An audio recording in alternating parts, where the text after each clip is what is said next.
Right, in this video, I'm going to be answering the question, in what ways does your media product use, develop or challenge forms and conventions of mirror media products?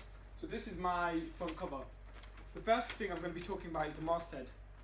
As you can see, a real convention of the masthead is that the font is going to be the biggest font of them all. As you can see, this is an existing magazine in Q magazine and this is my magazine. So that's what I did. I put the biggest font.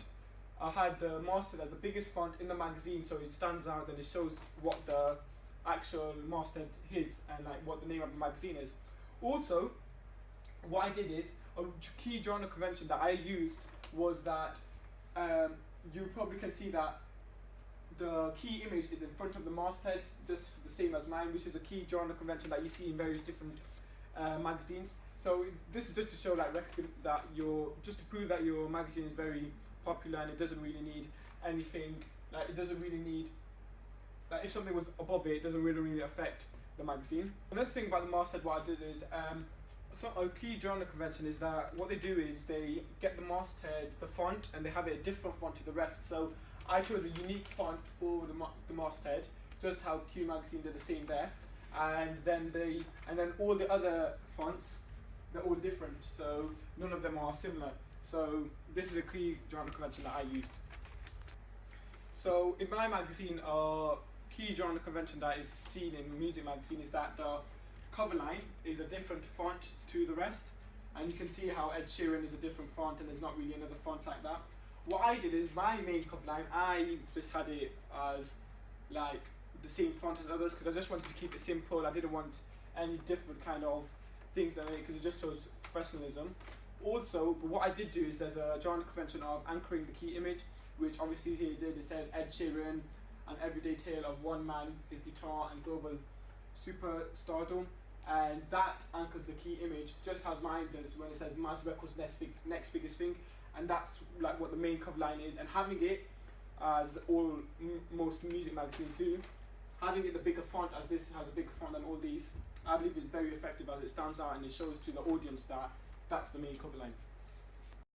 When it comes to the cover lines, a genre feature I did follow was a convention of having like a heading and a subheading, which I did. So for example, I had Kanye West, Kanye, hell yeah. So just like guys in the reader, which obviously this does as well. But what I did a bit differently is that I kept them both bold. As you can see, some of it is bold, not bold. So I believe having it both bold just keeps it a lot more attractive. However, I did have the size a little bit smaller just to show importance that this is the heading, this is the subheading, then you can tell a difference. But I kept it both bold and they both stand out and it just looks more visually attractive. When it comes to institution, website and barcode, etc., both of our magazines, I can tell from here, have challenged the genre convention, which is that usually what you see on the front cover, sometimes there's either like a website of the magazine or maybe a social media like Facebook or Twitter or something on it, but both of us have not done that. And I don't believe that is needed to put a website or anything on it, because as soon as you open the page on the contents page, that's where it has all the website, all the social media, anything you need to know about it. So that's the reason why I challenged it, as I believe that it wasn't really needed. Also, what I did is that we have a similar convention of having the barcode in front of everything else, because as it's the most important thing in the magazine, because it's used to actually stock the magazine when you want to buy it. That's why I had it in front of everything else. And also I had the price and the date all next to each other, then it just all looks like one. When it came to the key image, I believe I followed a lot of the key forms and conventions of a magazine. For example, a lot of it, as you can see, seems to be medium shot. That's medium shot or medium close-up, something like that, which then emphasizes the person's body. Then you can see whatever. Obviously, in this one, you can. This is a bit further. It's a bit of a medium shot because then you can see the guitar and see everything in the mise en scène. But another key form and convention is that having a direct mode of address. However, I believe Q magazine has developed that as a genre convention of magazines is having a direct mode of address. So I believe they've developed that, but I believe I've used the convention of having a direct mode of address. And also another convention of this is having the key image behind everything, except obviously the masthead, as I mentioned before. Having it above the masthead is something that is generally done in magazines. No. A key feature when it comes to selling lines of when it comes to all the conventions that are in music magazine is having the selling line just right above the masthead, just right next to the masthead, which I believe is right at the top for a reason, as when a person picks up a magazine, they usually what they do is they look from the top to bottom, so they see the top and they'll have a selling line which will sell themselves, like in a sentence, like I said, rated UK's greatest magazine 2015, which then like emphasizes the fact that it's a really good magazine. So that's why I use the same convention of using the selling line right at the top, as I believe it's the best place to put it there, as it just sets a nice tone to the magazine. A key convention of music magazine that I've noticed is that if they're monthly magazines, the price is around £3.99, as Q magazine is £3.99, mine's £3.99, and because they're monthly, I believe that this is a really good affordable price, because as I want to target students and young adults, etc., I want to make it affordable for the people who can't really pay for it. But due to the quality of the magazine, I believe it's a great price, and it's a monthly magazine, so I believe it's just a really suitable price for this magazine. The other thing is that what me and Q magazine and the key genre convention that happens is the boosts, they're usually at the bottom, because once everyone has read what's at the top, at the bottom they want to see what mainly, like what, then basically then the magazine can advertise what else is in the magazine. So it just says like plus this and that's going to be in it, as I said, plus the exclusive interviews with artists Adele, Ed Sheeran, Maroon 5, etc. So that's all for my front cover magazine, and now I'll be doing my content page. So the next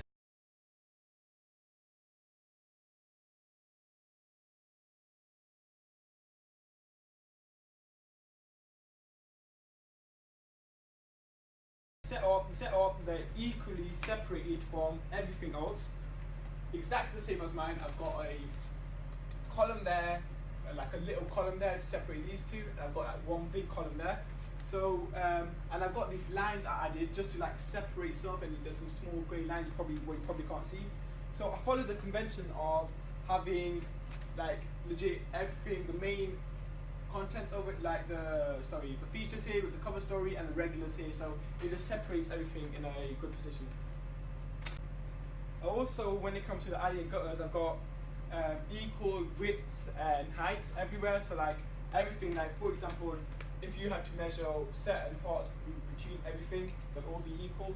So that's the same, like the width between them two, the lining, everything is all equal to make it look as professional as possible. That's why I follow this convention. When it comes to the institutional conventions, generally what you see is that I think Q magazine, I've used it here, but it's something that you challenge, that generally there's not much social media sites shown in the contents page as it's probably shown in the next page, etc. So what I did is I used it on my contents page. I had a app subscription over there where it gives an offer, and it also lets you subscribe to my website where you can receive an offer. And I also had the editorial and suits all here where it tells you, which I challenged and put it onto my contents page, whereas it'll probably be in the next page from the contents page in normal magazines. So sometimes what people do is, as well, as maybe can't see in this magazine, what they do is they have an editor's letter. I developed this and never really had an editor's letter, because I believe that an editor's letter is really good, but is mainly good for things like, for example, or subscribe monthly and love the magazine and want to know everything about the magazine. Because this magazine is going to be a new magazine, the first thing what you want to do is you want to attract new people, so you just want to show as much content as you want, and then maybe later on you could probably add some editors there. But for now, on my contents page, there's no editors there. I believe that having more regulars, cover story, the content, and all this was a lot more suitable in my contents page than there is in other contents pages. Contents pages in General Interest Music magazines seem to have a really good, clean sort of navigation, as people, when they want to look at a magazine, if they want it easy as possible, they know that if this is the story, for example, Ed Sheeran, they want to go to that number. For example, on each picture you can see a number of where it's going to be, or next to the heading, there's numbers. I did exactly the same, followed this convention, and had numbers on here, numbers on my regulars, numbers all here, just made it look bright and nicely, then it stands out. So that's why I added some numbers all over there. When it comes to the baseline and footers, I believe following the convention was very key, as what we usually see in magazines is having the masthead, the date, and like the number of the magazine, like the page of the magazine.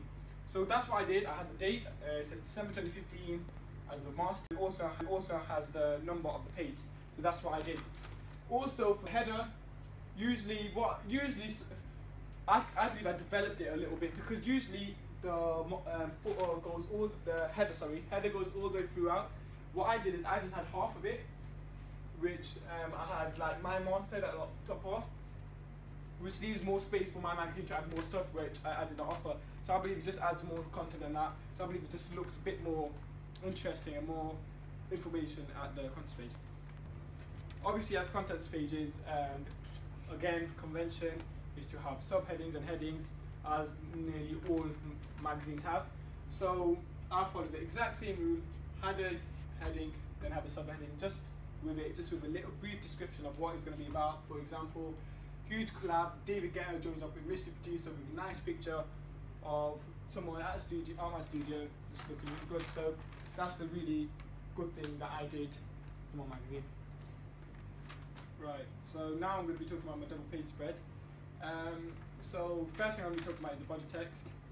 Another form and convention that is key in a music magazine is having the body text around the size 8 to 12. Which makes it like readable, so it's not too big, not too small, so it's not too big that it takes a lot of space. It's not too small that you can't read it. So that's what I did similarly to this music magazine. So that's a convention that I used and not developed, more challenged. So every single double page spread starts off with a drop cap, which both of ours does, and I believe it's a very effective way to just start it as just normal convention, and so that's why I used a drop cap in my magazine. The layout of the magazine, I believe, varies depending on what kind of layout you want. I believe ours is pretty similar. So what I have is I've got like main image there, and there's one here like Nicki Minaj, but she's got some like text. There's some text here in this magazine, but I've got some text here, like text here, text there, text there. So, but what I did really take care of was the columns and dividers. So this part would just be this much, that part would just be that much. So just all be structured, and won't look messy, and just look professional and really clear.